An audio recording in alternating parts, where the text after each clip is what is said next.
access. Tommy thrust in and groaned his pleasure. Lou gave a tiny moan, not quite fully aroused, but quickly getting there, as she adjusted to his size.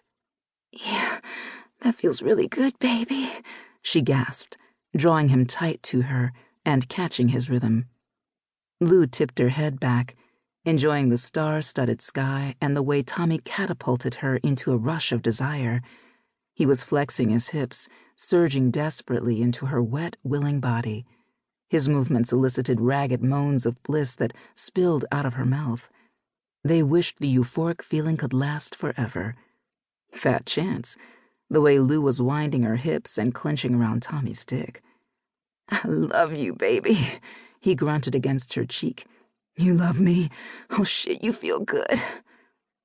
The icy waves crashed around them, but they were in the throes of a young, sweet love that raged hotter than any inferno. Lou gave him sloppy kisses as she matched his aggressive pace. "I love you too, Tommy. I'll never love anyone the way I love you," she vowed breathlessly.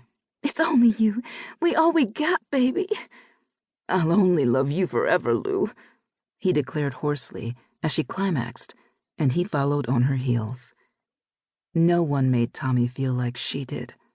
Unlike their fucked-up parents who ignored them, they were always there for each other. Some real-deal Bonnie and Clyde shit.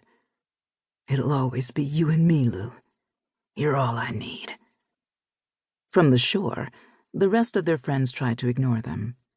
Zay reached over and turned the radio up. "Those two never quit." Davina ripped open a bag of chicharrones and popped some into her mouth. Crunching loudly, she offered, I heard, sex is pretty fun if you're doing it right.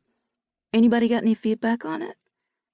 Continuing to dance, Charlie volunteered, "Nope, just that the right person makes all the difference." "Oh, please," Fallon scoffed. She flopped down on her blanket and pulled her afro into a large puff on her head.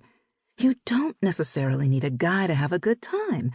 We should be embracing our femininity. Let's go down to the adult store in Capitol Hill and buy some vibrators. My order of the Kama Sutra finally arrived, and I plan to read and study that shit like the Bible. Hey, want to do a sleepover at my house next Friday?" My dad and stepmom flew to Antigua as soon as they presented me with my new graduation Benz, because there was something wrong with the one they got me for my birthday 2 months ago, right? She rolled her eyes, clearly disgusted. "Anyway, we'll have the house to ourselves." "Hell yeah, I'm down with that plan. Now that we're 18, the clerks can't kick us out," Davina said smugly. "Especially that old tattooed bat who tries to hit on Zay every time we go in there. I'll just need to clear with my warden. You know how he watches me like a hawk since my mom died. Even now, he thinks I'm with Lou at her parents' summer home in Santa Barbara." The group turned sympathetic eyes her way, but Davina ignored them as she studied her manicured nails. Her mother had died of a heart attack 3 years ago. As a result, Davina's father was extremely overprotective of his only child and smothering her to death in the process. "Well, try to make it, because I, for one, intend to indulge in a little self-love," Fallon boldly declared. Why were they just talking about this shit like he wasn't here? Or better yet, as if he wasn't a red-blooded, horny-ass male with needs, Zay wondered. He downed the rest of his drink and shoved the empty bottle into a paper bag in his backpack. Zay had the hardest time keeping his eyes off Fallon in her cherry-colored swimsuit that popped against her pecan hue and flattered her voluptuous body, especially when she got lost in the music. Fallon radiated happiness as she moved her body with sensual grace and innocence, her beguiling smile sucker-punching Zay low in the gut. She had no idea how much of a temptation she was to Zay. He'd clocked the brainy beauty since day one, but she'd never shown more than a platonic interest. He shook his head, trying to clear the alluring image away.